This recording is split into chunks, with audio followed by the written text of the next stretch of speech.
So how can you start freelancing, right, in 2025?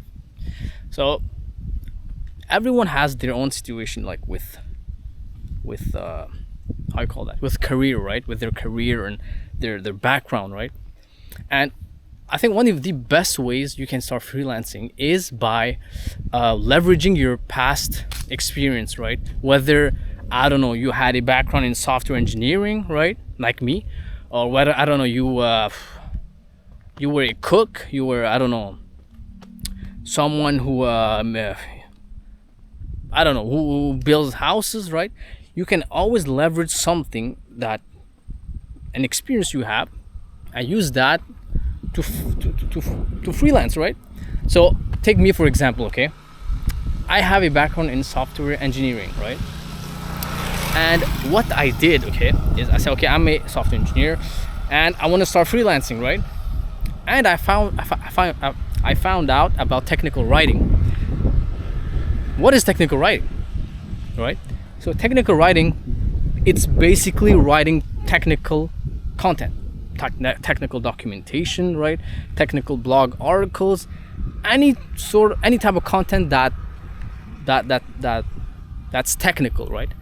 So I write, I mean, tutorials, right, with like code examples, right, for software engineers. And I mean, that's what I do, right? And so I leveraged my experience as a software engineer to become a freelance technical writer, right? And that's like the easiest way, right? If you have no experience, yeah, you'll have to work a bit harder, right? So you'll have to like learn new skill if you have to, right? If you're not good at writing. By the way, I wasn't a good writer. I wasn't a good writer. So I learned how to write correctly, right? So I learned how to write formally, especially, right? As a technical writer, you're not writing to an average Joe, right? You're really writing technical content for like software engineers, C executives, right? Like content that's like formal, right? And yeah, so you have to learn, man. That's the truth. Like you have to put effort. Like you won't get anything worthwhile in an easy way, right? You have to put an effort into the thing you're doing. Yeah, that goes with anything in life, right? If you really want it, just put in time, effort, be patient, right? And yeah, build a portfolio, right? If you have to, start reaching out, man. Even offer to work for clients for free, right? This is like a hack, man. If you offer clients to work for free, that's really, really good, because now you've got like result. You've actually generated result for a client, and that's huge, right? And then you can use that to promote yourself, right? You can add that in your portfolio, and yeah. And what else, man? Yeah, that's it, man. Freelancing in 2025, you don't have to like you don't have to find something amazing new or whatever. It's the same old thing, right? Find something that's in demand and offer that service, right? Technical writing, social media marketing, video editing, right? That's another thing, right? Video editing, it's still to this day something that's really like, that's in demand, right? Look at the YouTube videos you see online. A lot of people, they film videos but they don't have an editor, right? So my videos, I edit them myself. I don't know, I might need someone in the future, and I'm thinking about getting someone to edit all my videos if I start to like film a lot, right? And yeah, to take care of my YouTube channel. And yeah, I mean, there's so much you can do online. You just have to learn, right? So I didn't know how to edit videos. I started editing my own videos, so now I've learned how to edit videos, right? It's that simple. Like just like explore, right? See what others are doing. That's actually a really good way to find out like what you can do online. Just look at what others are doing online, how others are making money online, right? What kind of freelance services you see people getting paid for on Upwork. That's a good way, man, right? Because I mean, there's a lot of freelancing gigs that obviously are less in demand, right? So, and I mean, the world changes, right? New technology, new things, right? AI, whatever, right? And yeah, yeah, that's it, man. Like, I mean, freelancing, it's scary. It does scare some people. I understand that, because there's uncertainty, right? You don't know, like, oh, will I find a client?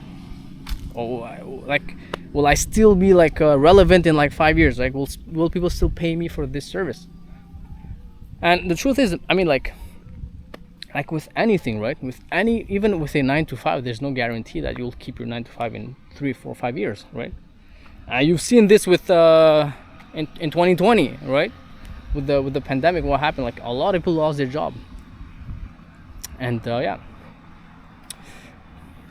let me go back to my bike over there, right? I left my keys in my bike.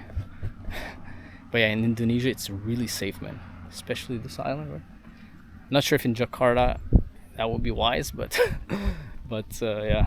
But here on this island, it's really safe. But yeah, so freelancing, just yeah.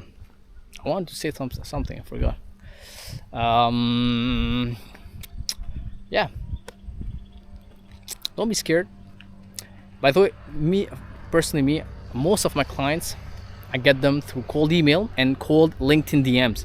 So what I'm doing right now, okay, what I've been doing for the past 2 years, is I reach out to software companies, okay, small to medium companies that work with software, right? That have probably like a SaaS, that have an app or whatever, right? And so what I do, I just reach out to them and say, hey, are you guys looking for a blog writer? Right? So on their website, usually they'll have a blog section. So I say, okay, they got a blog and they got a few articles, right? I say, oh, their last article was last year. So let me pitch them like, hey, are you guys looking for a blog writer, right? And yeah, I keep following up with them until I get a response, either yes or a no. And yeah, that's how I reach out. There's a bike coming, really loud bike. Wow, okay. Let's wait for the bike to pass. Okay, and yeah, so I reached out to them, right? LinkedIn DMs, cold email, right? I really study the company, right? I go on a lead gen platform where I can get each email of marketing manager, CEO, CFO, founder, whatever, right? And I reach out to them one by one, customized email, right? Really like precision cold emailing, right? And then I learned everything about the company, and I keep following with them, right? And that's how I get to book calls with founders, CEO, and marketing managers of companies, right? And yeah, so why I'm targeting small to medium companies is because it's a lot easier to reach out to the founder or the CEO of a small company than to Microsoft, right? And I mean, that's like obvious, right? And that's the thing, right? Reaching out to like small companies, it's a lot easier, so much easier. You'll see, like, reaching out to the CEO of a 20 employee software company is a lot easier than reaching out to a software company with 1,000 employees. That CEO, right, 1,000 employees, it's a lot tougher to reach out, right? He's busy. He has probably like what do you call it, an assistant you have to go through, right? That happened to me once. And yeah, it's a lot tougher, right, to get on a call with them. And like, why he's gonna get on a call with a freelancer, right? Right. So that's the thing. Oh, the bike. And yeah, so that's how I'm landing one of my best clients came from LinkedIn DMs, cold LinkedIn DM. That's it. And yeah, man, I'm still working with him to this day, right? Writing content for him every single month, right? And yeah, I'm getting paid. And yeah. And another mini little tip I have is specialize, right? try to specialize in a specific, like, become a specialist in something, right? So I write technical content for software automation companies, right? Anything related with software automation, that's my thing. That's my expertise. So Selenium, I don't know, Axe Core, right, for accessibility testing, right? Any software that touched like accessibility testing, Selenium, web automation testing, right? Web app testing, anything related to automation, that's my thing. That's my thing. That's my thing. That's my thing. And yeah, so that's what I do. What the heck was that? But yeah, by the way, there's big lizards on this island, right? So I don't know, like sometimes I'm like I'm scared here, man. But yeah, that's what I do. I specialized in a specific sub niche of technical writing. Like technical writing is already a niche in writing, but now I like specialize even more into technical writing, and that way you just reduce the scope of what you call that? I almost said adversaries, but no, I mean like competition, right? So you got a lot less competition, and you can just focus on a specific set of clients, right? And you can charge even more, by the way. So you can charge more because you have a specific expertise in that thing, right? Like yeah, I mean like someone who writes about travel, right, or cooking. There's a lot of people, right? But when you like, okay, I want to write about traveling specifically in Asia, in Southeast Asia. And now I say, oh, you know what? I'm gonna specialize in writing travel content for Indonesia, right? Or you know what? Even more, I'm gonna write content about traveling in Indonesia, but not just Indonesia. I'm gonna write content for travel content for Bali, right? You know, you see how you just niche down, niche until you go to Bali, right? And now, if someone who writes content for Bali, obviously he traveled in Bali, he knows the place like his pocket, right? See, when you specialize, you become more special, right? You can charge more. You become more rare, right? Like, not a lot of people are specialized in writing travel content for Bali, right? But yeah, man, that's there's a car here, another bike, right? And yeah, so yeah, man, that was my little video for today, right? And it's really hot, man. I'm sweating. I don't know if you see that in the camera. Really sweating, man. But yeah, just specialize, man. I mean, it takes time. You need patience. That's another thing. You need patience. Be patient, right? I know you won't get your look. Listen, you'll not get your client in the first month. Honestly, it took me, I think, a month and 2-3 weeks to get my first client. It took me 1 month and 2 weeks to get my first client. Be patient, right? Keep your 9 to 5 on the side and work on your freelancing on the other side. And yeah, I promise, man, you'll get it. That's it, man. Just focus and reach out to people, man. Put yourself out there. Post content on LinkedIn, right? Blog, if you can write a blog, make videos, whatever, right? Talk about what you do, and you'll see, man. Things can happen. Like a couple weeks ago,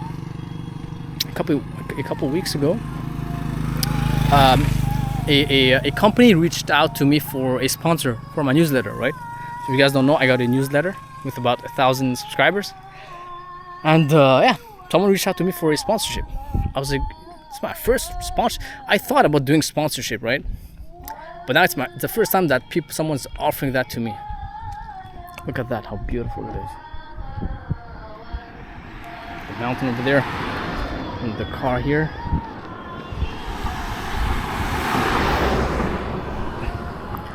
Now it's really hot. Okay, but yeah, I've been offered sponsorship, right? I'm like, okay, yeah, of course, why not? Man, just put yourself out there.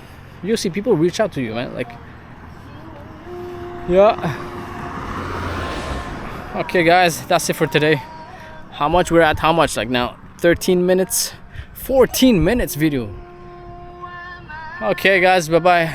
I'm out. Gonna go buy some coconut water now. Ciao, guys.